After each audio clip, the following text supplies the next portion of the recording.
Anger at our own sin fosters humility before God. We do well to be more like the publican in Luke 18, 9-14 than the arrogant Pharisee in what Jesus unpacks there. The publican beats his chest and bows his head before God and wouldn't even look upward as he says, "God, be merciful to me, the sinner." Being angry at our own sin, it fosters a humility.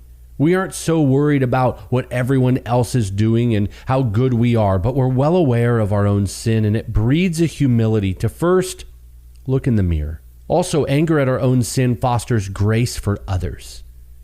I believe we will be much more gracious with the sin of others if we're angry about our own sin first.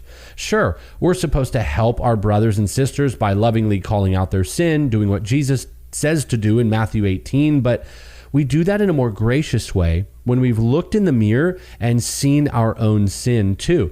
Jesus says it this way in Matthew 7:5. "You hypocrite, first take the log out of your own eye, and then you'll be able to see clearly to take the speck out of your brother's eye." Notice that based on what Jesus says, you're still to help your brother or your sister, but you're better equipped to do that when you first dealt with your own sin. We become more gracious when we're first angry, not about the sin of others all the time, but about our own sin and what it's doing to our soul.